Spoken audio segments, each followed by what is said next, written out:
Alrighty, it's about that time. Time for another video. The association recently has been absolutely insane. More to the point, the Western Conference is every single day the standings are changing in the playoffs. Between the top 3 seed and the 8 seed, they are all separated by 2 games. And we have every team with maybe 4 games left to play in the regular season. It's literally made predicting playoff standings impossible at this point in the year. And by the time that there's 4 games left in the season, there's usually maybe one team left to move.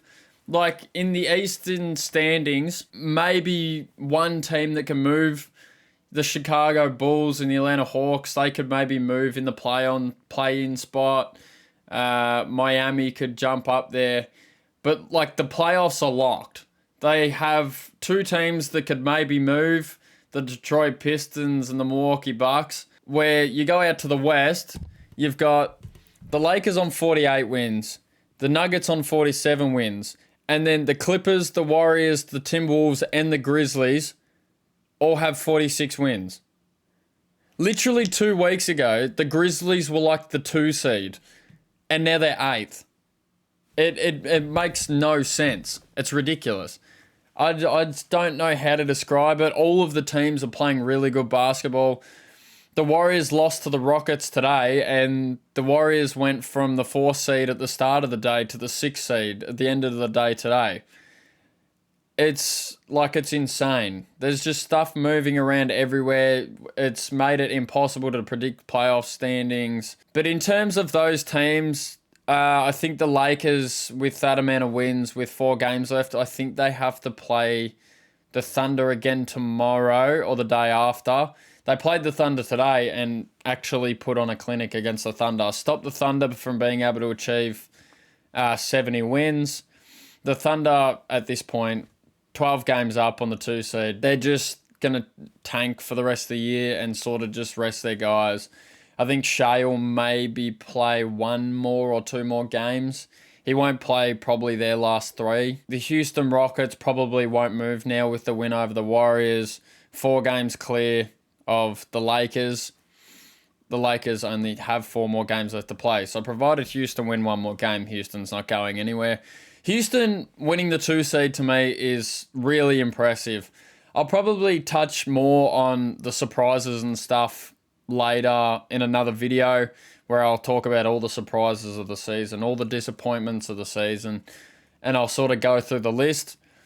But Houston to be number 2 is one of my surprises of the season, because as good as a team as they probably are on paper from when you look at it, Fred VanVleet is about their only older sort of guy, their sort of veteran, and he's, I think, 28 years old. Like, he's really not that old. And you got Jalen Green, who's an up-and-coming star. I picked him for most improved at the start of the year. He's not getting any shouts for it. I don't know why, but there's no shouts for him there, even though he's been the Rockets' best player all year. Dillon Brooks is playing really good basketball. He's becoming an offensive threat for them, which when they traded for Dillon Brooks 2 years ago was probably one of the things that they really wanted to build on as a team, build Dillon up to that corner shooter and make him a 3-and-D guy and not just the defensive menace that we all know Dillon Brooks can be. So for them to be able to make him more of an offensive threat is going to be huge for them in the playoffs. It's going to completely change the way that they play their offense. They can go into a 5-out. Dillon Brooks isn't a non-factor on offense anymore, which is the main thing for them. Alperen Sengun, we all know how good he is. He's, as Shaq calls him, Baby Jokic. Like, he's really good at basketball. He can do everything. He can pass you the ball. He gets rebounds. He had a double-double today against the Warriors with like 14 rebounds or something. So getting rebounds isn't a problem for him. And his offense has always been sound. He can get to the bucket when he wants to. He can take that step-back jump shot every now and again that he makes. Just his little 10-foot floaters and that sort of thing. His inside the arc offense is really sound, and it's really good for the Rockets. The other standout player for them, realistically, this year, Tari Eason. He gets steals with the best of them. Amen Thompson, that you can't really say much more about him. He is a lob threat when you want him to be. He can get the occasional jump shot. Triple-double threat. He's had a few this year. Rebounding machine.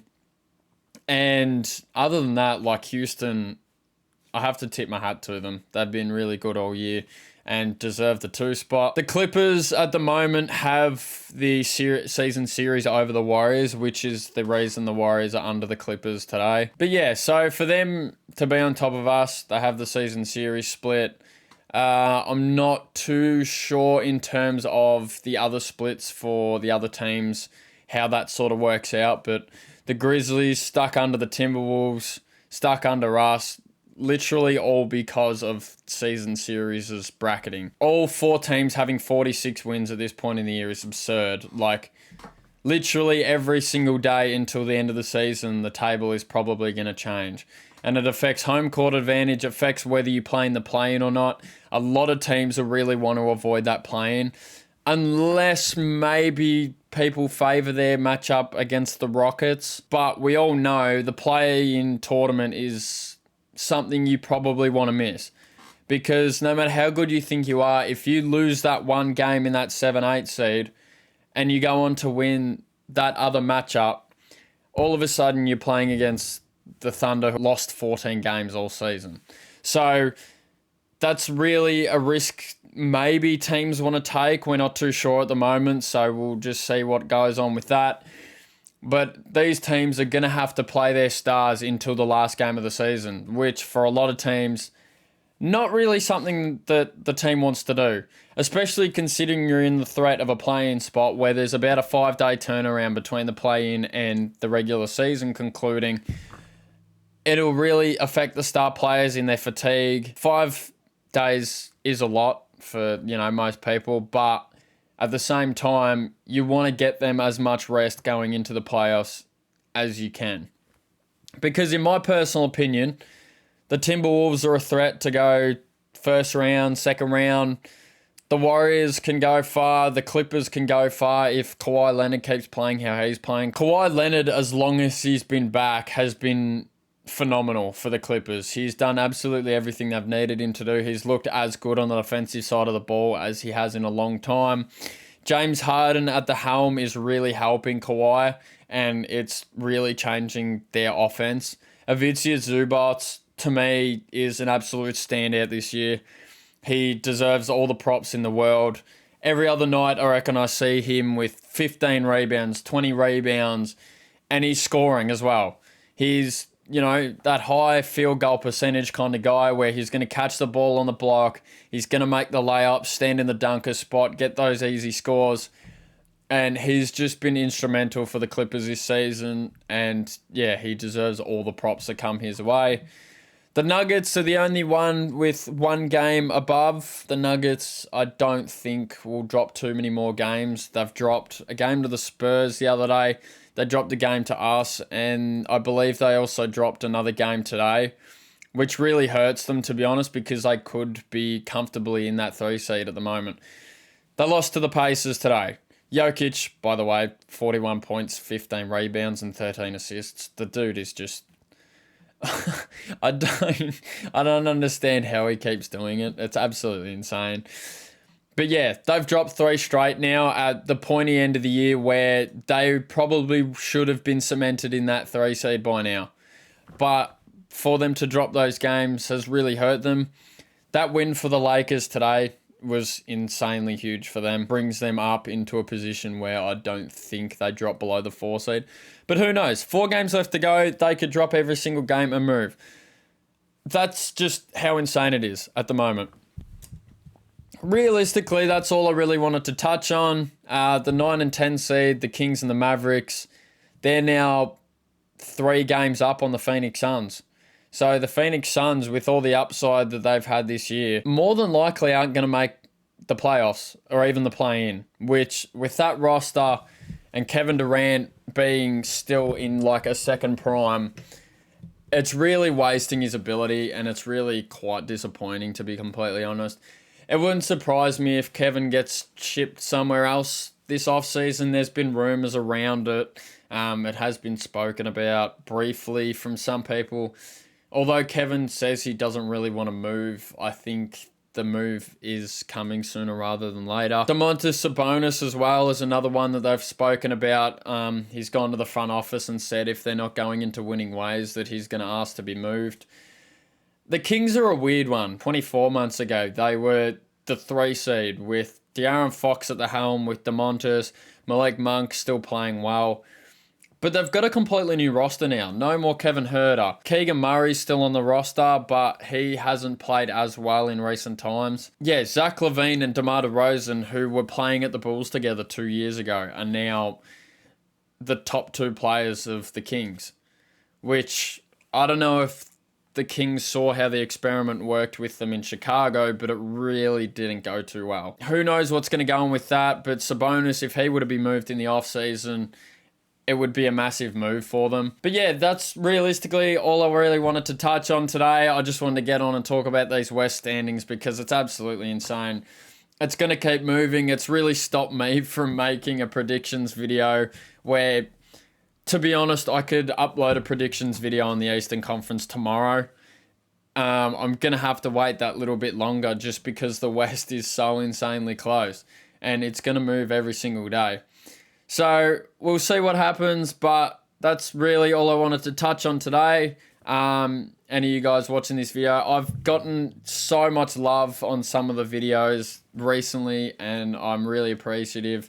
It's made me really enjoy doing this stuff a whole lot more. If you guys continue watching the videos, I'm forever appreciative. Liking and subscribing is another thing. I sound like a broken record saying it because every person ever has said it, but we do appreciate it as creators. Keeps us going, keeps us, wanting to do this and put this content out to you guys. And I hope that you're enjoying it as much as I am making it. So, without further ado, I will see you guys hopefully tomorrow or the next day. I'll have another video out. Might be a recap video of the games that are going on. I'll just have a look at the games that are on tomorrow. We got 2 games tomorrow. We got the 76ers and the Heat, which, in terms of standings for the Heat, is a big game. And the Kings and the Pistons. Both teams will be wanting to win. For the Kings to secure the play-in spot, and for the Pistons, they can jump ahead of the Bucks if they win tomorrow, because I'm pretty sure they're leading in that season series. So that will be another huge game tomorrow. Get a bit of a recap, get some disappointment videos out maybe. Talk about the rookie class, because the rookie class this year, to be honest, has been quite mediocre compared to a lot of years. Who knows? I'll have a think about it and I'll come with another video very soon. Stat line of the day, so I've been getting a lot of love recently, so I'm going to keep uploading those. Once I finish up on this one, I'm going to make another one as we speak. So stay tuned for that one. And without further ado, I will see you guys in a couple of days, and I appreciate you guys. Peace.